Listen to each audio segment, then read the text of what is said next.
HDFC life में monthly पर ये एक लोकेशन है, ये ड्रॉप बेस रैली, ठीक एरिया है अपने आप में। मंथली का ये लोकेशन अपने आप में ठीक है, बिल्कुल ठीक है। वीकली पर यदि मैं बात करूं, वीकली का ट्रेंड मेरे लिए अपने आप में ठीक है।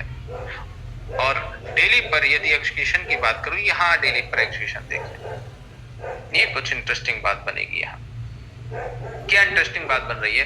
क्या मैं एक ये एरिया को एक एक्सक्यूशन के तौर पर कंसीडर कर सकता हूं? अब यहां एक डिफरेंस समझिए आप, छोटा सा डिफरेंस। यदि ऐसा ही एरिया जो अभी ये ड्रॉप बेस और इस तरह से बना, कुछ ये जितनी भी कैंडल्स आपको स्मॉल ग्रीन कैंडल दिख रही हैं, जितनी भी स्मॉल ग्रीन कैंडल दिख रही हैं, यही कैंडल यदि इस तरह से ऊपर जाते हुए ना होकर ये साइडवेज इस तरह से होती, तो क्या हम इसे कंसीडर कर रहे होते?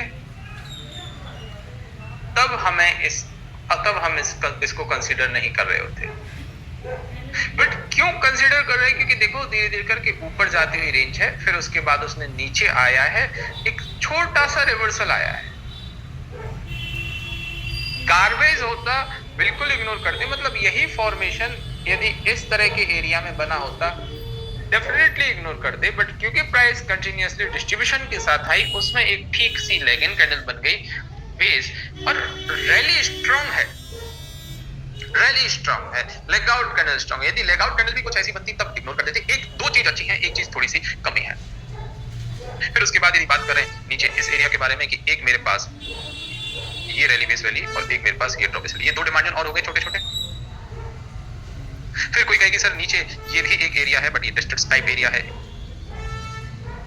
यहाँ पर एक एरिया है। फिर कोई कहे कि नीचे एक ये भी एरिया है, इसको मैं विक टू विक मानूंगा, ये एरिया है। ये मल्टीपल जोन्स हो गए ना मेरे पास, कितने सारे ऑप्शन हो गए इसमें, मल्टीपल ऑप्शन हो गए ना यहाँ पे।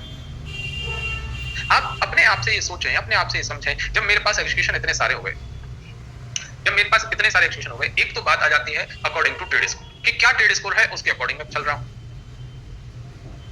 क्या ट्रेड स्कोर है उसके अकॉर्डिंग चल रहा हूं। दूसरा, मैं एक्सक्यूशन के पास वाली बात करूं, लोकेशन के पास वाली बात करूं, क्या मेरे पास ये तो परफेक्ट एरिया मेरे पास मिल रहा है? आगे चल के अपनी स्टडी में हम क्या करेंगे, इस तरह के एरियाज को कंबाइन करके ट्रेड करना शुरू कर देंगे। किस तरह के एरियाज को? किस तरह के एरियाज को? जब दो आसपास हो, वो आगे चल के की थ्योरी है, आगे चलेंगे। बट फिलहाल मैं इसको अच्छा मान रहा हूं और इसको भी ठीक एरिया मान रहा हूं,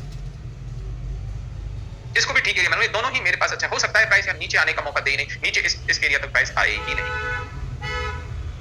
इस वाली रेंज तक प्राइस आई ही नहीं, यहीं से रिएक्ट होता है। हाँ, मार्क करने को आप इस ओरिजिन का भी ध्यान रखिए कि यार ये एक ओरिजिन पॉइंट है। पर देखिए मैं बताऊं, अब छोटी सी बात बताएं, छोटी सी बात, आप क्रिकेट खेलते हैं, बैडमिंटन खेलते हैं, कोई और गेम खेलते हैं, आपने शॉट में जितनी ज्यादा ताकत लगाई, बॉल उतनी ही ज्यादा दूरी तक जाएगी। कई बार तो ऐसा होगा कि आपने शॉट में बहुत जोर से ताकत लगाई, किसी ने रोकने की भी कोशिश करी और उसके हाथों में से बॉल निकल कर चली गई, ऐसा होता है ना, होता है। एग्जैक्टली वही बात यहां पर मैं कह सकता हूं कि यदि प्राइस बहुत अग्रेसिवली डाउन आ रही है, प्राइस बहुत अग्रेसिवली डाउन आ जाए, देन हो सकता है कि इस ओरिजिन पॉइंट तक प्राइस को पहुंचने का मौका मिले, इस ओरिजिन पॉइंट तक प्राइस को पहुंचने का मौका मिले। अदरवाइज प्राइस जो है ऊपर के कहीं इन्हीं एरिया से रिएक्ट कर सके। ये सब कुछ सेलिंग प्रेशर, ये सब कुछ बाइंग प्रेशर, ये सब कुछ प्राइस के प्रेशर पर, उस सिचुएशन पर डिपेंड करेगा कि प्राइस यहां तक पहुंचने के लिए एफर्ट लगाएगी भी या ऊपर से ही रिएक्ट कर जाएगी। ये लास्ट टू मुझे भी अच्छे नहीं लग रहे, इस एरिया को इस तरह से मार्क करना मुझे भी अच्छा नहीं लग रहा कि इसको मैं यहां पर मार्क करूं, इस वजह से मैंने हटा दी मार्किंग।